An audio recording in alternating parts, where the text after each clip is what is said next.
जब राजा प्रताप भानु दिग्विजय किए तो उनमें से एक राजा उनसे पराजित होकर के जंगल में जाकर के साधु वेश बना करके रहने लगा। एक दिन प्रताप भानु जंगल में पहुंचे शिकार करते हुए।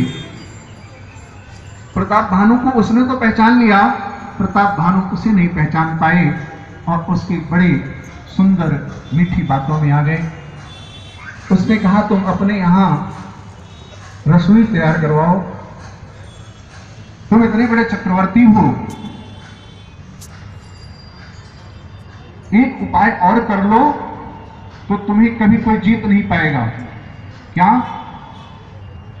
इस धरती पर अगर कोई ऐसा व्यक्ति है जिसके श्राप से, जिसके ताप से तुम्हें हानि हो सकती है, वो है ब्राह्मण।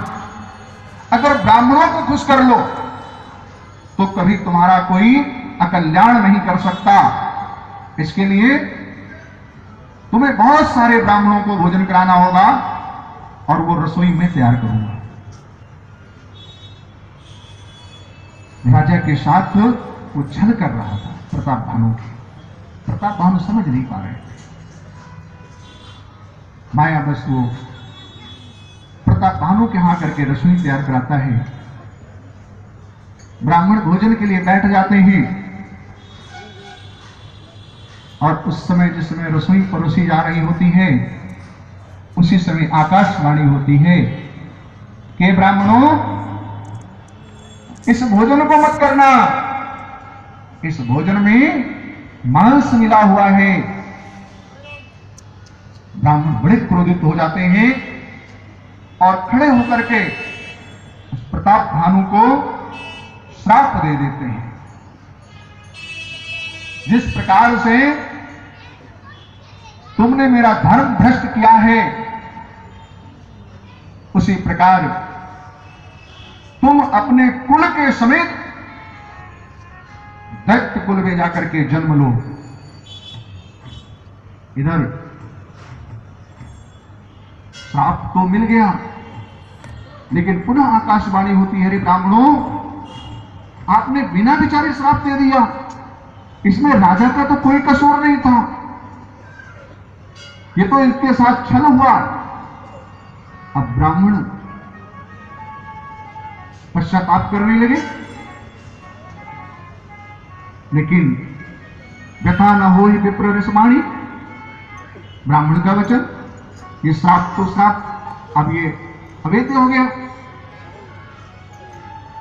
लेकिन कहते हैं कि जब तुम राक्षस कुल में जाओगे तो उसी श्री हरि अवतरित होंगे, श्री नारायण आएंगे, वो परब्रह्म परमात्मा अवतरित होगा और उसके द्वारा तुम्हारे कुल का संहार होगा, जिससे तुम्हें मुक्ति मिलेगी। कि काल पाई मुनि सोनी सोई राजा, काल पाई मुनि सोनी सोई राजा, मुनि साकर सहित समाजा, मुनि साकर सहित समाजा,